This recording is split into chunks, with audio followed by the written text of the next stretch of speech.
부자의 마지막 가르침. 다우치 마나부즈음. 사쿠마 유토는 우울한 표정으로 해가 진 상점가를 걷고 있었습니다. 보스라고 불리는 남자가 돈에 대한 3가지 수수께끼를 가르쳐준다고 합니다. 심지어 그 저태까지 줄지도 모릅니다. 하지만 돈에는 가치가 없다는 첫 번째 수수께끼 답조차 아직 찾지 못했습니다. 쓸데없는 일을 없애기 위한 조건. AI가 활약하는 미래에 유토는 불안감을 느꼈습니다. 그런데 보스의 생각은 완전히 반대였습니다. 경제는 쓸데없는 일을 줄여왔기 때문에 발전할 수 있었어. 옛날에는 많은 사람이 괭이나 가래를 들고 논밭을 일궜지. 그런데 트랙터 같은 기계가 생긴 덕분에 일이 갑자기 줄었어. 그렇게 손이 빈 사람들이 새로운 일에 뛰어들어 새로운 물건을 만들게 된 거야. 이 케이크가 좋은 일이지. 새로운 일이 안 늘어나면 큰일 아닌가요? 우리가 먹고 사는 건 돈이 아니야. 필요한 건 빵이지. 로봇이 활약해서 일이 줄어도 생산되는 빵은 줄기는커녕 늘어날 거야. 그런데 생활이 어려운 사람이 늘어난다면 빵을 함께 나눠 갖지 못하고 있다는 말이지. 모처럼 일을 줄였는데 회사에서 지위가 높거나 일 잘하는 일부 사람만이 득을 보는 상황이라고 할 수 있어. 다 함께 돈을 모아도 의미가 없다. 일본의 30년 전에는 일하는 세대의 인구가 고령자 인구보다 5배나 많았다고 합니다. 그러나 지금은 2사람이 1명의 고령자를 책임지고 있습니다. 30년 후에는 고령자 1사람을 무려 1.3명이 책임져야만 한다고 합니다. 불안은 절망으로 바뀌었습니다. 미래를 대비하기 위해 돈은 분명 필요합니다.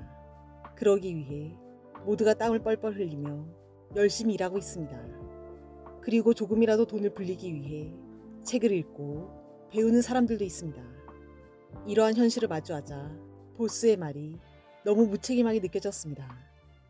다 함께 돈을 모아도 의미가 없다. 하지만 그것이 바로 마지막으로 남겨진 수수께끼였습니다. 돈을 쉽게 불리는 방법은 없는 건가요? 돈 자체를 불리려고 하면 안 돼. 돈은 불어나지 않으니까. 결국 서로 뺏고 빼앗길 뿐이야. 서로 안 뺏어요. 다들 열심히 저축하려고 한다니까요.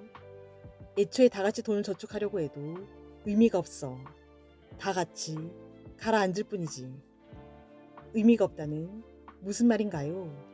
다들 잘못하고 있다는 말씀인가요?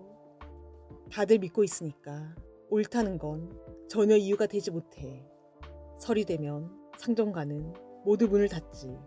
편의점에서 차를 살 수 있는 이유는 그 제품들을 만드는 공장이 가동되고 있고 그걸 운반하는 사람들이 일을 하고 있기 때문이야. 모든 사람이 쉰다면 돈이 있어도 의미가 없지. 유토는 최근에 본 영화를 떠올렸습니다. 도시에서 사람들이 갑자기 사라지고 서바이벌 게임에 휘말립니다. 슈퍼 계산대의 현금은 마음껏 가져갈 수 있지만 돈을 필요로 하는 사람이 없습니다. 일을 해주는 사람이 아무도 없기 때문에 돈이 아무런 역할을 하지 못하는 것입니다. 저출산이 계속되면 일하는 사람의 비율이 줄어들지. 극단적인 얘기지만 일하지 않는 노인만 남으면 아마도 영업을 하는 가게는 없을 거야. 그럼 아무리 지폐뭉치를 손에 쥐고 있어도 생활을 할 수 없겠지. 1억 2천만 명의 의자 뺏기 게임. 연금 문제도 똑같아. 돈이 부족한 게 아니야. 저출산으로 인해 생산력이 떨어지지. 한 개밖에 없는 빵을 젊은 사람과 노인 2사람이 서로 뺏으려는 꼴이야. 젊은 사람이 노인에게 용돈을 주는 경우가 많아지면 젊은 사람은 빵을 살 수 없게 됩니다. 반대로 용돈을 적게 주면 이번에는 노인이 빵을 살 수 없습니다. 따라서 많은 사람이 노인은 돈을 저축해야만 한다고 생각합니다. 그럼 젊은 사람도 노인도 빵을 충분히 살 수 있을 것입니다. 하지만 그것은 본질적인 해결책과는 약간 거리가 멉니다. 어차피 빵을 한 개밖에 만들지 못한다는 사실은 변함없기 때문에 결국 빵값이 치솟으면 2사람이 반씩 나눌 수밖에 없습니다. 개인의 시점에서는 빵을 얻기 위해 돈을 저축하는 데 의미가 있어. 하지만 전체 관점에서 보면 다 같이 돈을 모아도 아무것도 해결되지 않아. 왠지 모르게 의자 뺏기 게임을 하는 것 같네요. 우리 1억 2천만 명이 참가한 의자 뺏기 게임이요. 저출산으로 인해 일하는 사람이 줄어든다는 건 결국 의자가 줄어든다는 말이지. 한편 고령자는 늘어나니까 간호직 종사자를 앞으로 20년간 3배는 늘려야 한다고 해. 설령 늘렸다 해도 다른 일을 하는 사람의 수는 줄겠지. 그럼 다른 분야에서 물건이나 서비스가 부족해질 거야. 너무 어려운 게임이네요.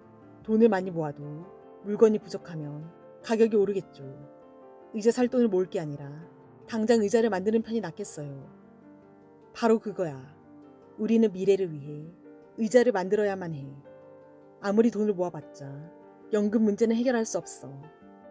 우리는 돈을 과신하고 있네요. 그걸 깨닫지 못하면 돈을 모으는 데만 몰두하게 되지. 지금부터가 시작이야.